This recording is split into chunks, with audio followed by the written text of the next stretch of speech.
السلام علیکم ناظرین، اس ایپیسوڈ کی شروعات میں ہم دیکھتے ہیں ارحان کے جانے کے بعد شہنشاہ کہتا ہے آپ خاموش ہیں کیونکہ وہ آپ کا بھائی ہے لیکن وہ غلط راستے پر ہے، آپ دیکھتے نہیں علاؤالدین صاحب۔ جرکتے غصے سے کہتا ہے تم حد سے آگے بڑھ گئے ہو شہنشاہ۔ اوچی کہتا ہے یہ تمہارا ارحان صاحب ہے جو حد سے آگے گیا ہے۔ برہان کہتا ہے رک جاؤ اوچی صاحب، یہیں رک جاؤ، جو تم نے ابھی کہا یہ تمہاری حدود سے باہر ہے، ہوشیار رہو۔ اوچی کہتا ہے برہان صاحب۔ علاؤالدین گرجتے ہوئے کہتا ہے بس بہت ہو گیا۔ برہان صاحب اور جرکتے صاحب آپ دونوں لشکرگاہ میں اپنی پوری طاقت سے شہنشاہ صاحب کی حمایت کریں گے۔ یہ سن کے ان دونوں کو بہت غصہ آتا ہے۔ علاؤالدین مزید کہتا ہے یہ اب آپ کا کماندار ہے اور یہ میرا فیصلہ ہے، اور فوج جتنا جلدی ممکن ہو حملے کے لیے تیار ہو جائے گی، جتنی جلدی ممکن ہو۔ باہر ارحان کے ساتھی گھوڑوں کے پاس موجود ہوتے ہیں۔ کارا خلیل بلبان سے کہتا ہے خیر تو ہے؟ تو بلبان کہتا ہے سردار بننا مشکل ہے، ایک کے بعد ایک جرگہ، یہ میرا کام نہیں ہے۔ تو کارا خلیل کہتا ہے ظاہر نہیں ہے، سیاست دماغ مانگتی ہے، صبر مانگتی ہے، ایک سردار کو اپنے الفاظ تلوار کی طرح نہیں چلانے چاہیے۔ بلبان کہتا ہے میں کھل کر بولتا ہوں بھائی، دوسرے صاحب بہت کچھ کہہ سکتے ہیں لیکن میں لڑتا ہوں۔ کارا خلیل کہتا ہے خوش ہوں کہ تم لڑتے ہو بھائی، بہت خوشی ہے، ورنہ 2 دن میں سرداران کو سخت مقابلہ کرنا پڑتا، اس لیے میں درسن کاٹھی لا کے گھوڑے پہ رکھ دیتا ہے۔ تو کارا خلیل کہتا ہے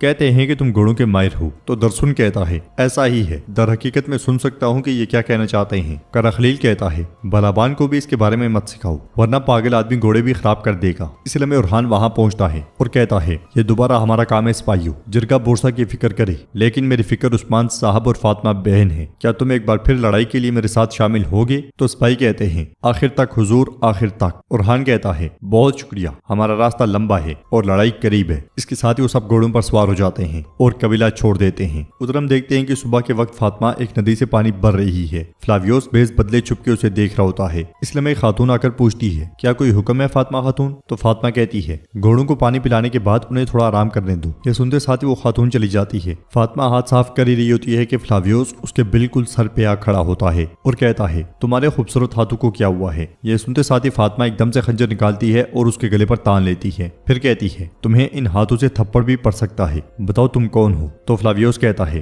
بس ایک غریب تاجر جو اپنے گھوڑے کو پانی پلانے آیا تھا، جب گھوڑے کو پانی کی خوشبو محسوس ہوئی تو وہ تمہارے قافلے کی طرح مجھے بھی یہاں لے آیا، مجھے خوشی ہے کہ وہ لے آیا۔ فاطمہ پوچھتی ہے تمہارا کیا ارادہ ہے، تم کہاں سے آ رہی ہو؟ تو فلاویوس کہتا ہے اگر تم مجھے مارنے والی ہو تو کم از کم مجھے اپنا نام بتا دو تاکہ مجھے معلوم ہو کہ مجھے کس فرشتے نے مارا ہے۔ فاطمہ کہتی ہے میں نے پوچھا تم کہاں سے آ رہی ہو؟ فلاویوس جھوٹ بولتے ہوئے کہتا ہے میں کائی قبیلے سے آ رہا ہوں اور میں ایک تاجر ہوں، میں نے خواتین کو کچھ کپڑے بیچے ہیں لیکن کافی نہیں بک سکے، تم جانتی ہو جنگ کا وقت ہے۔ فاطمہ کہتی ہے اگر تم کائی قبیلے سے آ رہی ہو تو مجھے بتاؤ وہاں کیا صورتحال ہے۔ فلاویوس ہنستے ہوئے کہتا ہے اگر تم خنجر ہٹا لو تو میں تمہیں بتاؤں گا۔ وہ ساتھ ساتھ بازو میں سے اپنا بھی خنجر نکالنے کی کوشش کرتا ہے مگر فاطمہ خنجر پیچھے کرتے ہوئے کہتی ہے بولو۔ فلاویوس کہتا ہے حالات پہلے سے کہیں زیادہ پیچیدہ ہیں، عثمان صاحب نے ارحان صاحب کو برطرف کر دیا ہے، انہوں نے ان کی جگہ شہنشاہ صاحب کو مقرر کیا ہے۔ یہ سن کے فاطمہ چونک جاتی ہے اور کہتی ہے کیا؟ تو فلاویوس کہتا ہے اس کے علاوہ جب میں چلا تو عثمان صاحب کی حالت ٹھیک نہیں تھی، کہتے ہیں کہ حالت سنگین ہے، اللہ عثمان صاحب کی حفاظت کرے اور کائی کے تمام لوگوں کی بھی۔ یہ سن کے فاطمہ بہت پریشان ہو جاتی ہے مگر خنجر اس کے گلے پہ تانتے ہوئے کہتی ہے میں تمہیں یہی مار کر جانوروں کو کھلا سکتی ہوں، میرے بابا کو کیا ہوا ہے؟ فلاویوس انجان بنتے ہوئے کہتا ہے کیا تم عثمان صاحب کی بیٹی ہو؟ فاطمہ کہتی ہے میں نے پوچھا میرے بابا کو کیا ہوا ہے، اس لیے میں فاطمہ کی جنگجو خواتین وہاں پہنچ جاتی ہیں مگر فاطمہ انہیں روک دیتی ہے۔ فلاویوس بھی خنجر واپس بازو میں چھپا لیتا ہے اور کہتا ہے عثمان صاحب کو بیماری نہیں ہے، بس کچھ اور ہے، وہ بے ہوش ہیں۔ فاطمہ پریشان ہوتے ہوئے آگے بڑھتی ہے تو فلاویوس اسے پکڑ لیتا ہے اور کہتا ہے آپ پانی کی بوتل بھول گئی ہیں، پھر بوتل دیتے ہوئے کہتا ہے میرا نام اکچورا ہے، مجھے معاف کر دیں، میں نے آپ کو بری خبر سنائی۔ فاطمہ بوتل لیتی ہے اور چلی جاتی ہے۔ ان کے جاتے ساتھ ہی فلاویوس کے آدمی باہر نکل آتے ہیں اور فلاویوس ان سے کہتا ہے چاودار لوگوں کو بتاؤ کہ قافلے کے چلنے سے پہلے کارروائی کریں لیکن مجھے یہ لڑکی زندہ چاہیے۔ یہ سنتے ساتھ ہی اس کے آدمی چلے جاتے ہیں۔ ادھر ارحان تیزی میں اپنے سپاہیوں کے ساتھ آگے بڑھ رہا ہوتا ہے اور ایک مقام پہ نشانات دیکھتے ہوئے کہتا ہے قافلے کے نشانات بہنوں کے گھوڑوں کے نشانات کے ساتھ ملے ہوئے ہیں لیکن یہ نشانات مختلف ہیں، لگتا ہے کہ کوئی اور بھی ان کے پیچھے ہے، ہم اگر معمول کے راستے سے گئے تو ہمیں دیر ہو جائے گی، ہم جنگل سے گزریں گے شاباش۔ یہ کہتے اور سنتے ساتھ ہی وہ سب گھوڑے دوڑا دیتے ہیں۔ ادھر فاطمہ خواتین کے ساتھ قافلے تک جا پہنچتی ہے اور وہ روانہ ہونے لگتے ہیں کہ یگید سپاہیوں کے ساتھ وہاں پہنچتا ہے۔ اسے دیکھ کر فاطمہ کہتی ہے خیر ہو یگید صاحب؟ تو یگید کہتا ہے مجھے بابا نے قافلے کی حفاظت کے لیے بھیجا ہے، خوش آمدید۔ فاطمہ پوچھتی ہے میرے بھائی کو عہدے سے معزول کرنے کے بعد اس سب کے بارے میں سوچنا تمہارے بابا کے لیے کیا یہی رہ گیا ہے؟ میرے بابا کیسے ہیں؟ یگید گھوڑے سے اترتا ہے اور اس کے پاس آتا ہے۔ فلاویوس سپاہیوں کے ساتھ چھپ کے یہ سارا منظر دیکھ رہا ہوتا ہے اور یگید فاطمہ سے کہتے ہیں کہ بری خبر بہت تیزی سے پھیلتی ہے، لیکن لگتا ہے کہ آپ کو نہیں معلوم۔ عثمان صاحب کی حالت انتہائی تشویشناک ہے۔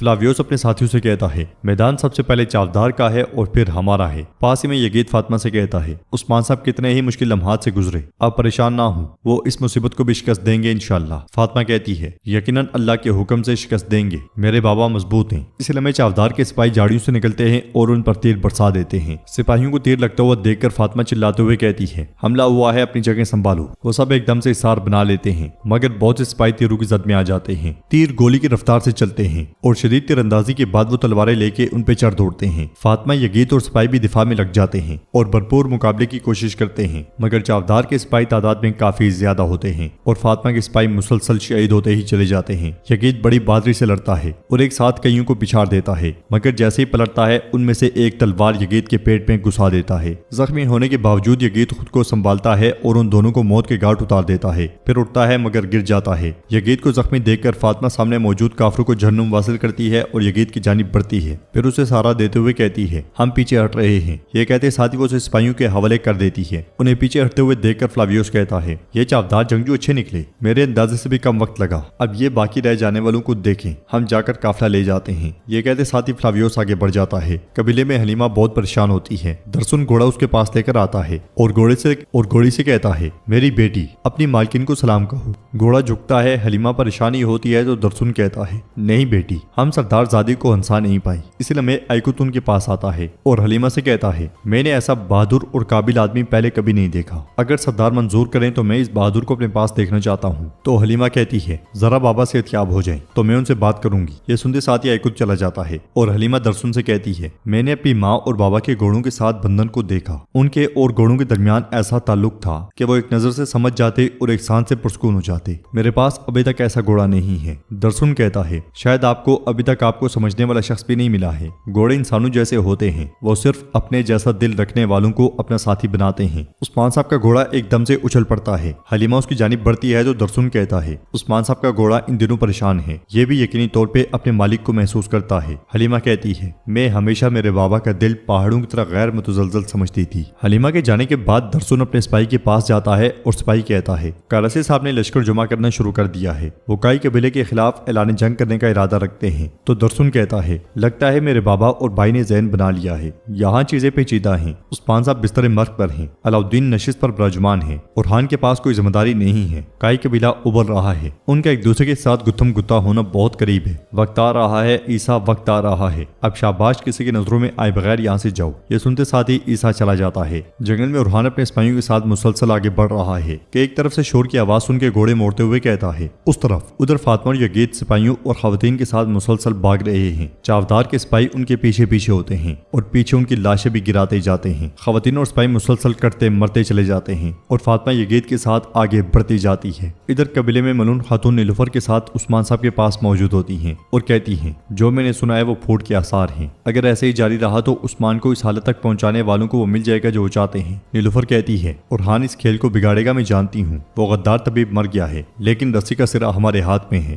ملون خاتون کہتی ہیں میں جھوٹ نہیں بولوں گی، مجھے لگ رہا تھا کہ تمہیں صرف اپنی فکر ہے لیکن تم نے مجھے حیران کر دیا، بالآخر تمہاری ضد کسی کام تو آئی میری بیٹی۔ نیلوفر کہتی ہے بابا ہمیشہ کہتے ہیں کہ برائی میں بھی اچھائی ڈھونڈو، شاید یہ تکلیف ہمیں سکھائے گی کہ ہمیں ایک دوسرے پہ بھروسہ کرنا چاہیے۔ اس لیے میں علاؤالدین وہاں پہ آتا ہے اور تیزی سے عثمان صاحب کی حالت کا جائزہ لیتا ہے، پھر کہتا ہے یہ ایسے زیادہ دیر برداشت نہیں کر سکتے۔ نیلوفر پوچھتی ہے علاؤالدین تم کیا کرو گے؟ تو علاؤالدین کہتا ہے میں ان کے زخموں سے گندا خون نکالوں گا، آپ لوگ باہر جائیں۔ ملون خاتون پریشان ہو جاتی ہیں تو نیلوفر انہیں لے کر چلی جاتی ہے اور علاؤالدین علاج شروع کر دیتا ہے۔ دوسرے خیمے میں ملون خاتون بہت غمگین ہو جاتی ہیں تو نیلوفر ان سے کہتی ہے وہ علاؤالدین صاحب کے سپرد ہیں، بابا ٹھیک ہو جائیں گے۔ اس لیے میں گونجا دیدار کے ساتھ وہاں آتی ہے اور پوچھتی ہے بابا کیسے ہیں؟ تو ملون خاتون اس سے کہتی ہے علاؤالدین ان کے پاس ہے، انشاءاللہ ہماری کوشش سے وہ ٹھیک ہو جائیں گے۔ دیدار کہتی ہے ماشاءاللہ علاؤالدین سلطنت کو بھی سنبھال رہا ہے اور اپنے بابا کو بھی، ہم یہ سب کچھ کسی ضدی کے ساتھ نہیں کر سکتے تھے۔ یہ سنتے ساتھ ہی نیلوفر بڑک جاتی ہے اور کہتی ہے ضدی آدمی کون ہے دیدار خاتون صاف صاف بولیں، تمہارے سردار کو وہ مل گیا جو سالوں سے مانگ رہا تھا، تمہیں اور کیا چاہیے؟ گونجا کہتی ہے مجھے نہیں معلوم کہ دیدار خاتون کیا چاہتی ہیں، لیکن جب سے علاؤالدین کو یہ ذمہ داری ملی ہے تم کیوں ناراض ہو نیلوفر؟ کیا یہ بھائی چارہ ہے؟ ملون خاتون غصے سے کہتی ہیں عثمان صاحب اندر موت سے لڑ رہے ہیں، تم اس طرح کیوں بات کر رہی ہو؟ دیدار کہتی ہے ہم صرف اس لیے اس غصے کے مستحق ہیں کہ علاؤالدین صاحب اور شہنشاہ صاحب اپنے فرائض سر انجام دے رہے ہیں، کیا یہ ہماری اتحاد کو درہم برہم نہیں کرے گا؟ ملون خاتون غصے سے کہتی ہیں اپنی زبان کو قابو میں رکھو، کائیوں کی بھلائی میرے بیٹوں کے اتحاد اور ان کی نسل پر منحصر ہے، میرے بیٹے میرے پر ہیں، اگر وہ غلط ہواؤں میں چلیں گے تو میں کبھی ایسا نہیں ہونے دوں گی۔ گونجا کہتی ہے علاؤالدین کبھی غلط نہیں، تو ملون خاتون کہتی ہیں